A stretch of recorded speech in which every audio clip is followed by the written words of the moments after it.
தரம் 56 மற்றும் அதற்கு கீழே உள்ள அரசு ஊழியர்களுக்கு RM500 சிறப்பு ஐடில் ஃபித்ரி நிதி உதவியை வழங்க அரசாங்கம் ஒப்புக்கொண்டுள்ளது.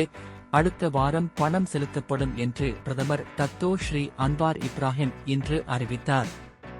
நிதியமைச்சராகவும் பணியாற்றும் அன்வார், ஓய்வூதியம் பெறக்கூடிய மற்றும் ஓய்வூதியம் பெறாத முன்னாள் வீரர்கள் உட்பட அனைத்து அரசாங்க ஓய்வு பெற்றவர்களுக்கும் RM250 செலுத்தப்படும் என்று கூறினார். அரசு ஊழியர்களுக்கான போனஸ் விவகாரம் பிப்ரவரியில் தீர்க்கப்பட்டதாக நான் கருதினாலும், மேம்பட்ட நிர்வாகம், சிறந்த சேவை மற்றும் நமது அரசு ஊழியர்களின் அர்ப்பணிப்பு ஆகியவற்றை கருத்தில் கொண்டு அரசாங்கம் இந்த விஷயத்தை தீவிரமாக மறுபரிசீலனை செய்துள்ளது.